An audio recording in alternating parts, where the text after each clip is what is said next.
2016 marcou 50 anos da Revolução Cultural Chinesa, de 1966, que não é a mesma coisa que a Revolução Chinesa Comunista de 1949. Em 2016 foram feitos vários vídeos explicativos sobre o tema. Inclusive um vídeo da Folha de São Paulo recheado de ironias. É um conteúdo bem crítico que a partir dele eu vou lançar um desafio para vocês. Para melhor entendimento, vocês precisam já ter estudado o que foi a Revolução Comunista de 1949, que é a Revolução Chinesa. E as duas perguntas para vocês, alunos, são: o que foi o grande salto adiante e o que foi a Revolução Cultural de 1966?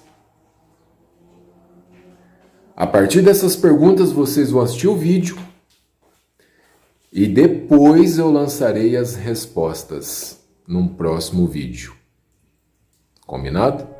Hitler matou 6 milhões de judeus. Dizem que eu matei 7 milhões de chineses na Revolução Cultural. A Primeira Guerra Mundial matou 17 milhões. Dizem que eu matei de fome mais que o dobro no grande salto para frente. Mentira! Se eu matei tanta gente, como é que você compra imã de geladeira com meu rosto em Xangai, mas não compra imã de geladeira com o rosto de Hitler em Berlim?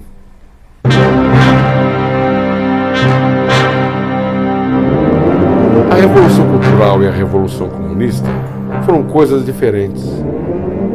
A Revolução Comunista foi quando nós tomamos o poder em 1949, depois de derrubar os nacionalistas que queriam vender a China aos estrangeiros. Eu comecei a governar o país. A Revolução Cultural foi um movimento político que aconteceu 17 anos depois. Demos uma lição nos inimigos do Estado. Mandamos os antirrevolucionários trabalhar no campo com comida racionada. Um exército de jovens lutava contra os burocratas. Mas para você entender o que foi a Revolução Cultural, eu preciso te explicar o grande salto para frente. Nos primeiros anos do meu governo, eu me preocupei em fazer a reforma agrária e acabar com os latifundiários. Em 1958, inspirado nos planos soviéticos, eu queria industrializar a China. Para fazer indústrias, é preciso aço. Minha ideia era produzir muito aço. Como havia pouca indústria, quem iria fazer? Tínhamos a maior população do planeta. Foi só mandar milhões de chineses produzirem aço em casa. Alguns pararam de produzir comida para fazer aço. Mas tudo bem, porque tinha comida suficiente. Tive que usar parte dos grãos para pagar dívidas soviéticas. Mas tudo bem, porque tinha comida suficiente. Detratores dizem que faltou comida entre 1958 e 1962 e que 38 milhões morreram de fome. Dizem também que quem tinha um bebê em casa escondia com medo de que roubassem ele para comer. Bobagem!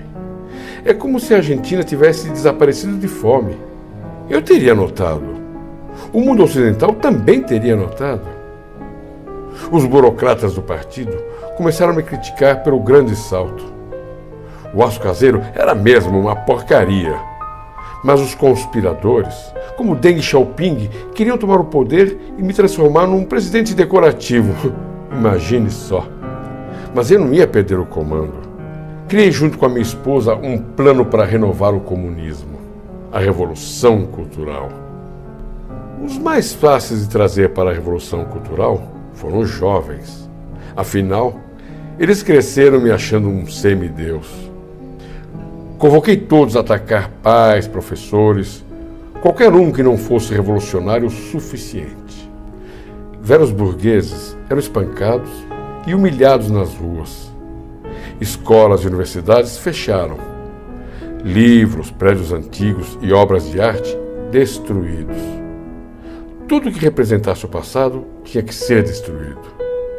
Os principais perseguidos eram os intelectuais. É claro, pois viviam questionando a minha autoridade. Os teimosos eram mandados para o campo para ver como é bom plantar arroz. O conspirador do Deng Xiaoping foi mandado trabalhar numa fábrica. O Lin Biao, que trabalhava comigo desde 1929, e a família dele, tentaram fugir para a Rússia. Mas o avião caiu na Mongólia. Faltou gasolina no tanque. Acredita? Dizem que até 7 milhões podem ter morrido na Revolução Cultural. Acho um exagero. É mais do que Hitler matou de judeu. Em 1969, declarei o fim da Revolução. Já tinha tirado os burocratas do caminho, mas os jovens ainda estavam muito agitados. Então, mandei todos para o campo carpir também. Depois que morri, em 1976, meus companheiros mais próximos, incluindo minha esposa, foram acusados pelos burocratas do partido. Foram julgados e condenados por supostos crimes. Queriam até um nome difamatório a eles: a Gangue dos Quatro. Deng Xiaoping assumiu o controle da China. Dizem que foi um ótimo líder depois de voltar da fábrica, porque fez concessões capitalistas.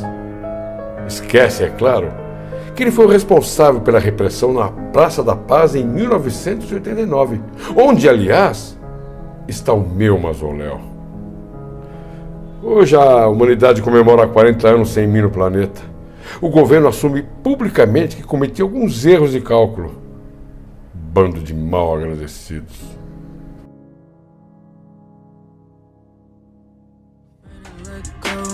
You decide if you ever